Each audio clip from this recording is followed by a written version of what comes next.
Good morning, children. This video is for anyone who's working in the Obelisk and Pharaoh group.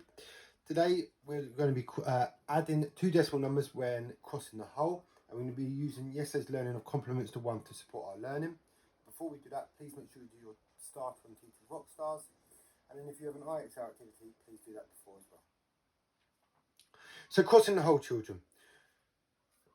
We can use complements to 1 to help us, and this could be good for, and I'm going to show that to help you. But as we get throughout the learning, we're actually going to go away from complements to 1 because it's quite a simple skill to do. It's just making sure that we are adding the numbers correctly. So we've got here, use the 100 squares to complete the calculation below. Use complements to 1 to help you.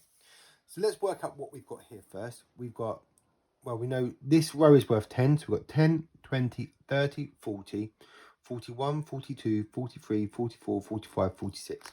So this is, remember, because it's out of 100, it's 0.46. Here we've got 10, 20, 30, 40, 50, 60, 70, 71, 72, 73, 74, 75. And it says use complements to 1 to help you. Now what that's saying is that if we can work out what we need to add to one of these numbers to get to 1, we can take that number away from one of the numbers to get our final answer, to add them together. So we'll take this number here. What do we need to add to 0.75 to get to 1? Well, we need to add, what number do we need to add to 75 that will give us enough to get to 1? So if I write that down to show you,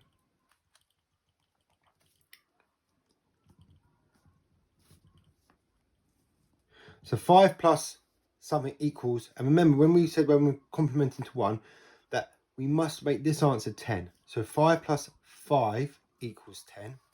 7 plus something plus 1 equals 10. So 7 plus 1 equals 8.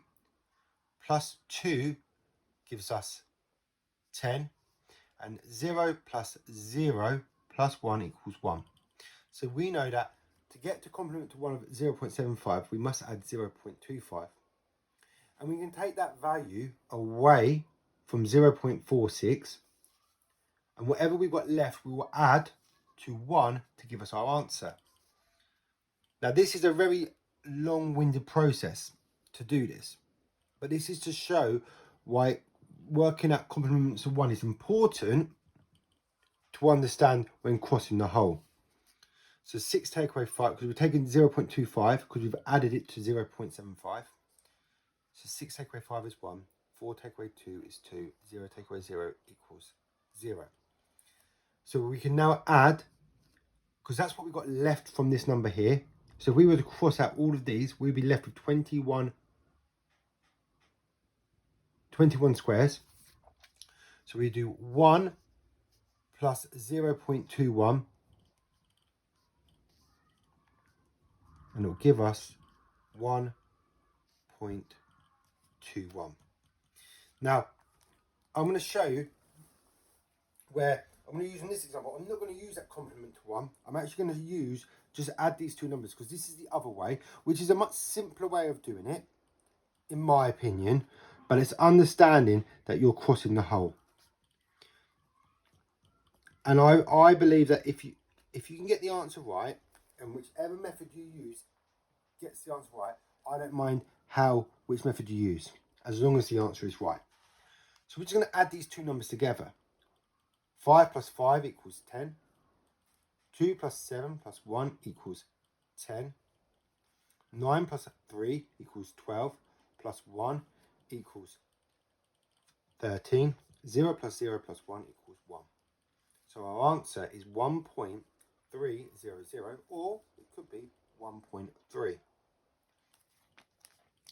The same here. So that's the other method. It's just adding two numbers together. And we didn't find a complement to 1, but we still got the right answer. The same principle goes here. Add these two numbers together to complete the part whole model. I'm not going to do that.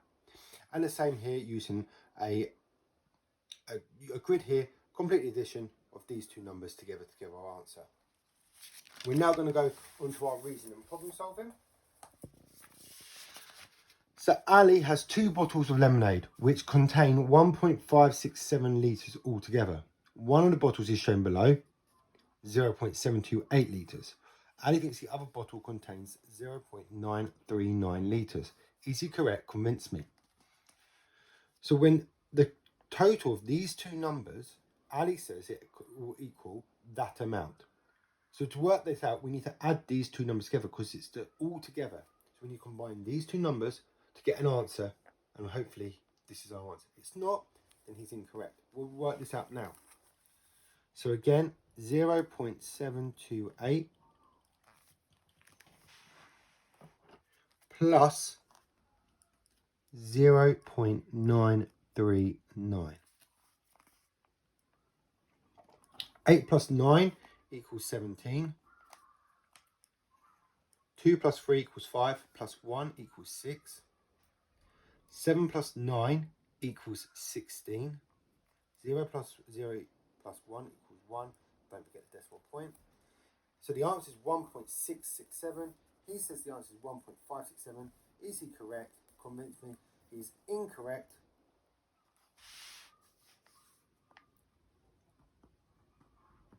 He's incorrect there. And we've convinced him by showing it there.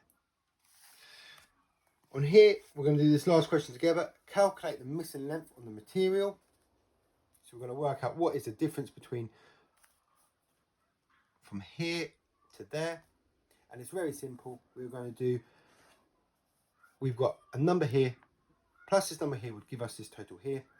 This question, we must do subtraction because we've been given the total, the largest number. So 1.274 take away 0.358. And it's the same principle as we've spoken before.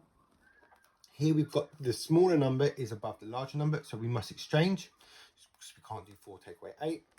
So the 7 turns to a 6. The 1 goes in front of the 4, makes 14. 14 take away 8 equals 6. 6 take away 5 equals 1. We can't do 2 take away 3, so we must exchange that. So 1 now goes in front of the 2 to make 12. 12 take away 3 equals 9.